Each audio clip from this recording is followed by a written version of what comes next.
Joining me today is Don Davis. Don co-founded Revolution with Steve Case and co-founded Revolution Growth with Steve Case and Ted Leonsis.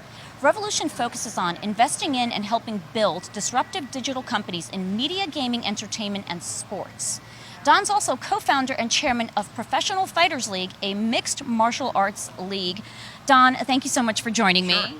Good to be here. So tell me about Revolution. You're invested in many companies. Tell me about those companies and how you are expanding. So Revolution is a venture capital firm, and we really focus on innovative consumer companies. The main thing we do differently is we focus on underserved geographies. Plenty of great capital in California and New York. The other 48 states, not so much. So most of our companies are in those other 48 states. But companies like Sweetgreen and Salads, or Clear to get through the airports, or DraftKings, what they all really have in common is a better way for consumers, and those are revolutionary companies. Tell me about your long-term goals and your short-term goals.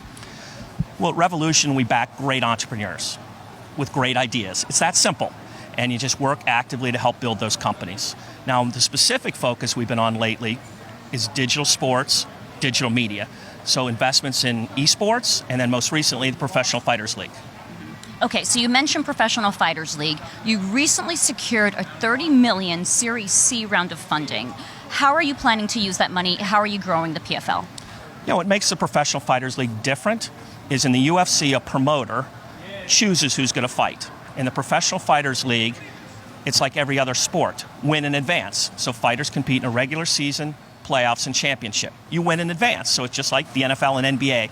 We all wish LeBron was in the playoffs last year, but he didn't play well enough. He didn't make the playoffs. So in the Professional Fighters League, each fighter fights twice in the regular season.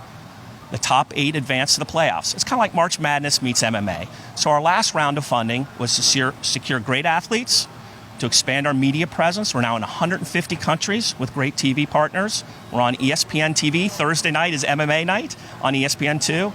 And lastly, we've wired the cage. We call it the smart cage. So there's chips in the glove, there's film under the mat, and what that does for viewing fans is they can see the punch impact, how hard to hit, the heart rate, how great these athletes are to travel. So it's gamified. So on TV, if you're not a big MMA fan so far, you can understand what's going on in this fight more than you have before. Okay, so there's a term called cageonomics. Is that related to what you were just saying about tracking every move? Yes, so we call it the smart cage, and then the data from it, cageonomics. And obviously it's really interesting, particularly for fans of, call it, the generation 18 to 35. They're used to growing up watching on their mobile phone and watching with data and analytics. But that's never happened in combat sports before. Those video feeds are kind of like boxing in the 1950s, but with the PFL, very modern. So you see data, you see analytics, you see social feeds on the ESPN feed. So whether you're watching on your TV or your mobile phone, you have that gamification experience. Why it's also interesting from a business perspective is we'll offer real-time gambling for our playoffs December 31st, New Year's Eve at Madison Square Gardens, and with gambling partners next year. So it has both a business model and a great fan experience with the cageonomics. Now, you also delve into esports, and as a matter of fact, you're invested in an esports team. Tell us about the team and tell us why you think they're doing so well. Yeah, so together with partners, 3.5 years ago, we bought Team Liquid.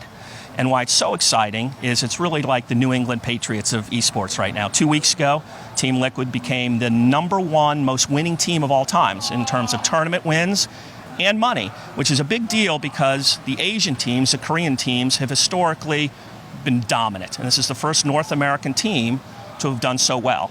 And as you know, esports is really made up of many sports, right? There's League of Legends and Dota 2 and Overwatch. So you wouldn't play football and basketball, so all the players play various sports. But Team Liquid competes in all of those sports and is now in the #1 team globally around the world. What would you want the public to know about esports in general? Well, to me, I'm older. I'm in my mid-50s, and I only understood this by my son, who was playing esports at 15, and was League of Legends, so I didn't even know the term esports, and that's how we got into it. To me, what's so fascinating is more people watch the League of Legends finals than watch the NBA finals or the Major League Baseball World Series by a factor of 100%.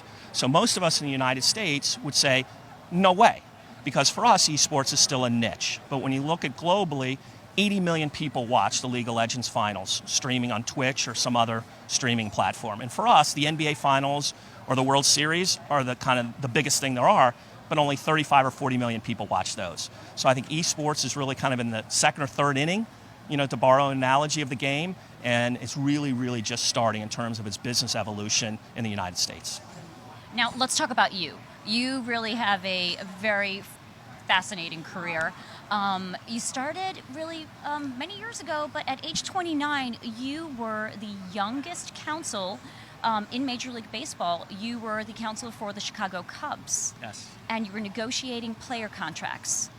Tell me about your track to where you are now. How did you get there? Yeah, it was fun. So at 29, I did Sammy Sosa's contract. But also what I realized, when you're in the business side of sports, and particularly a traditional sport, there's very little you can do as an innovator. The rules are pretty well shaped and pretty well defined. And so that really told me that I would like to be on the innovative side of creating something, disrupting something. And that was really made me move to the internet. And that's when I moved to America Online, in the mid-90s.